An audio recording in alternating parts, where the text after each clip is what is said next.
Hello, I am Agnieszka Łaszczuk, and I am very pleased to welcome in the studio Ms. Monika Koblak and Mr. Marcin Zaród from the Citizens of Academia movement. Mr. Marcin Zaród is also a sociologist and a physicist.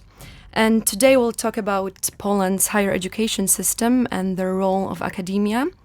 So, as it turns out, not only Poland, but also other Western countries face student and scholar protests.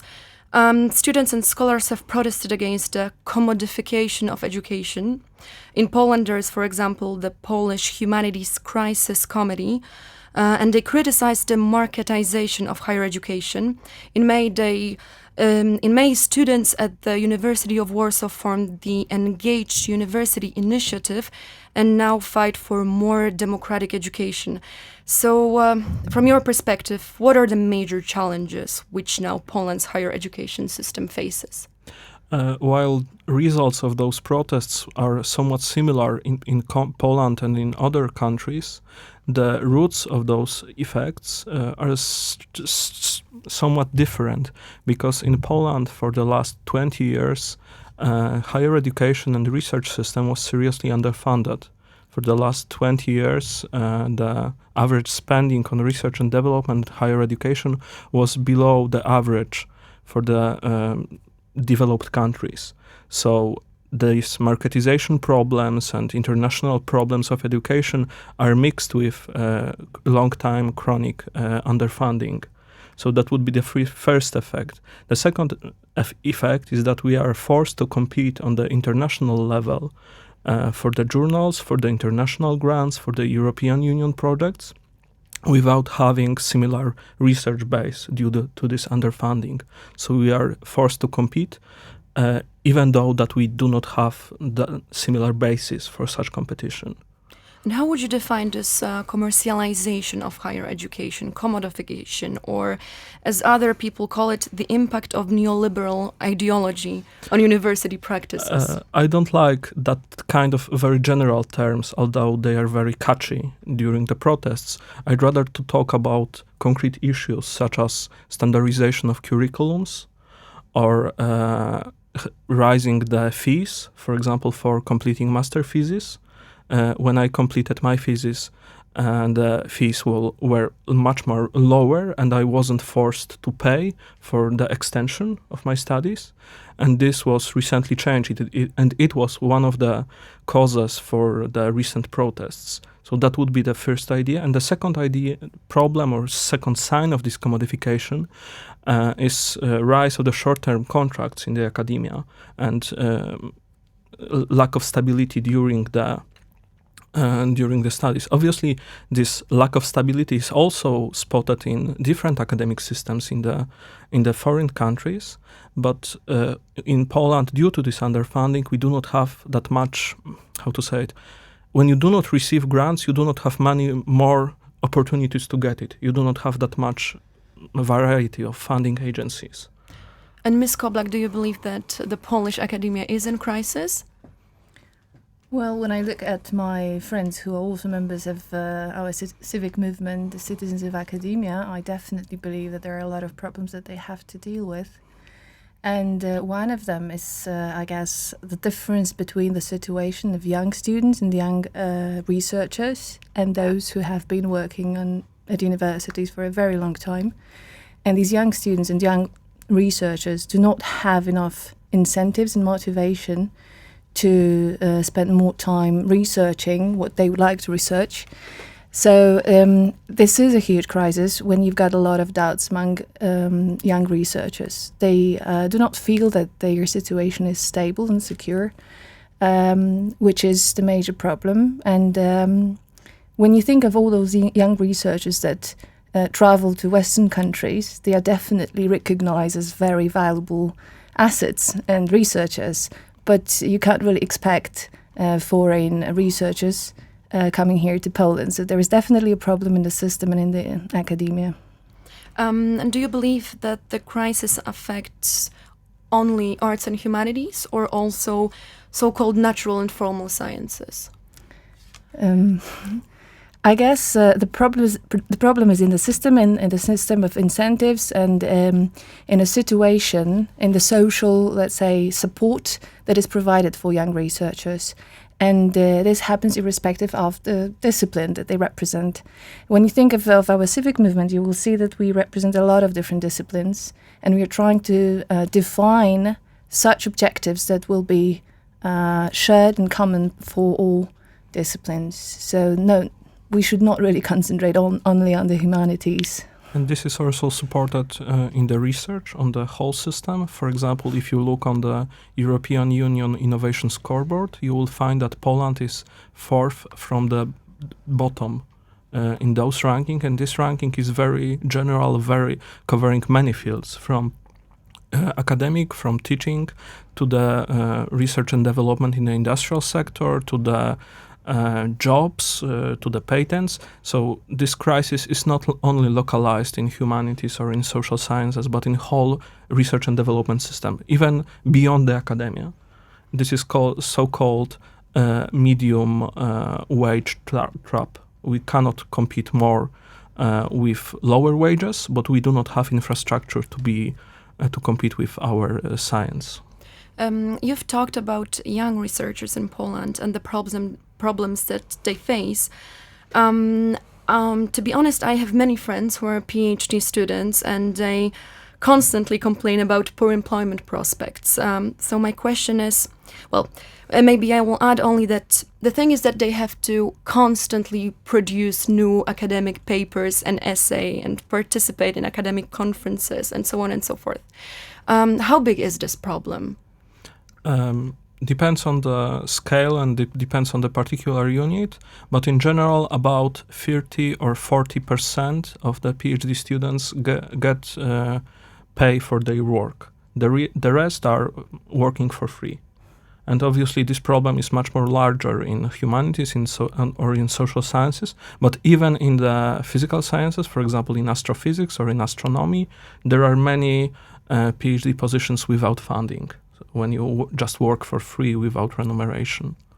And do you believe that a lack of transparency about how universities are run is an issue? Because actually many journalists wrote about this problem.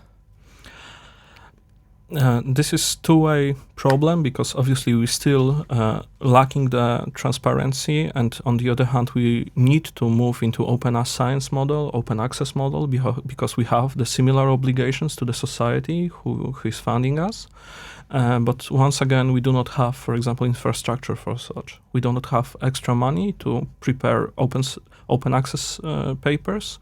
We do not have enough article repositories, or just access to the grammatical corrections, or that kind of, second line support. You've mentioned... we could also discuss it on a different level. I think that another issue that should be addressed is that there is lack of mutual trust among scientists and employees of universities.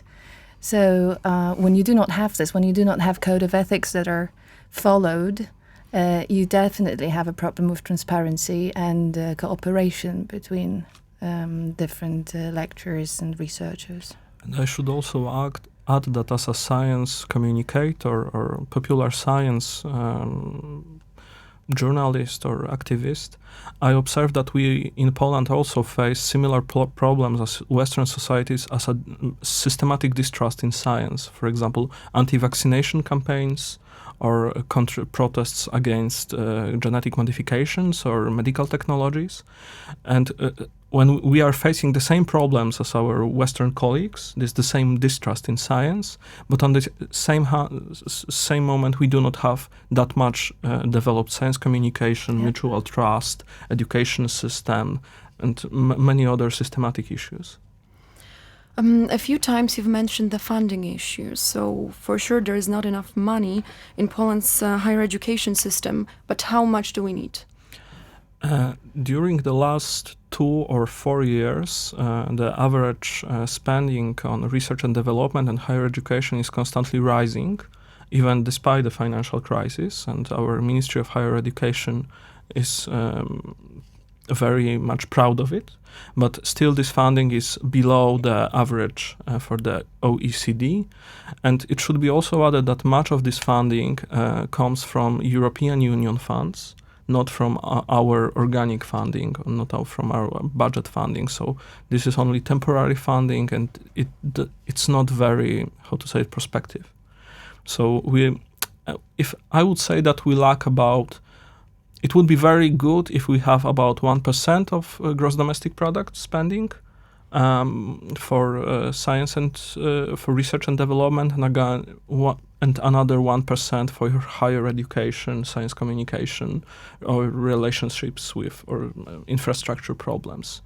And currently we have about 0.7% or 0.8% of gross domestic product.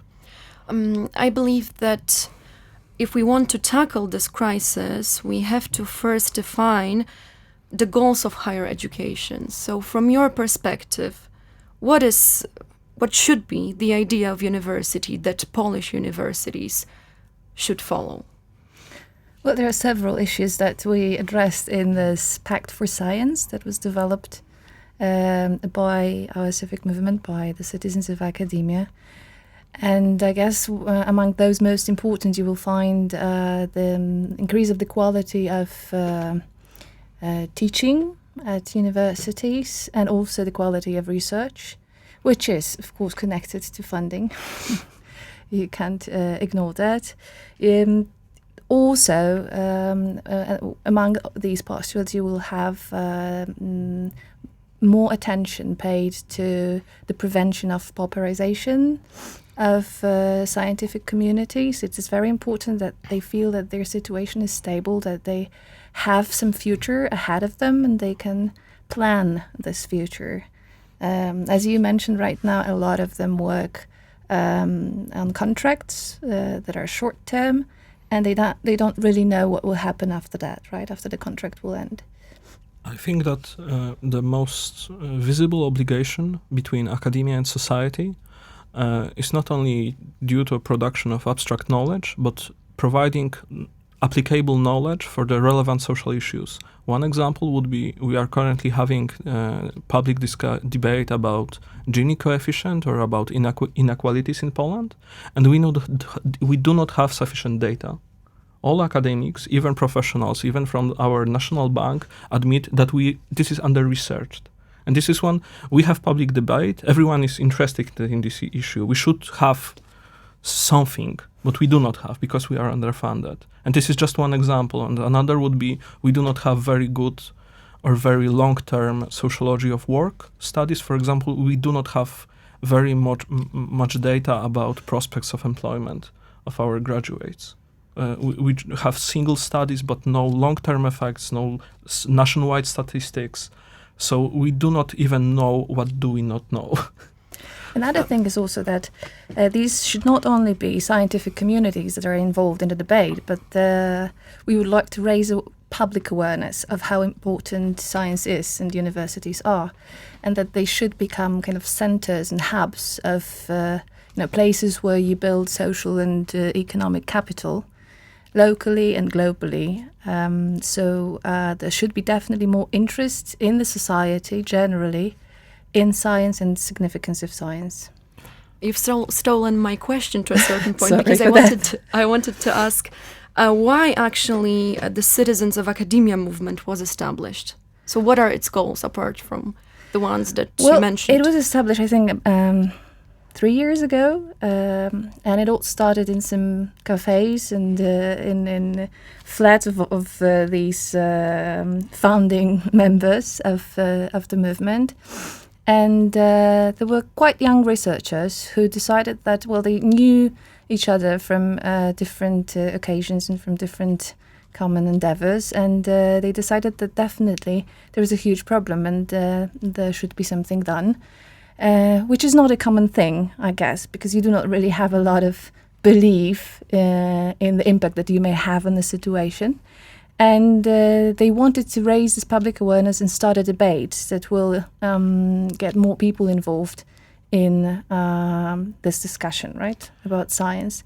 And Well, what happened was that I guess the first objectives were not really met because they thought that it was going to be a massive movement, and it didn't really turn out to be a fact. It was very difficult to activate scientists also, right, within different circles. But still, the major goal is to raise the awareness, to start the debate, and to show that it's possible, let's say, to define common goals, even though there are some differences between different scientists in different disciplines.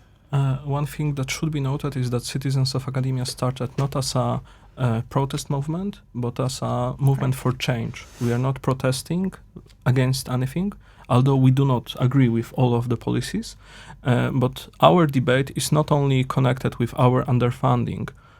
We wish to talk about links between academia and general education, or academia and the development of the country, because this is a development debate, not only academic debate.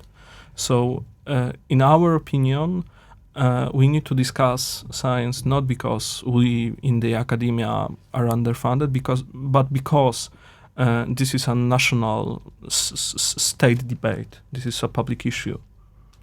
Yes, I also do believe that the university itself is a major issue for each country.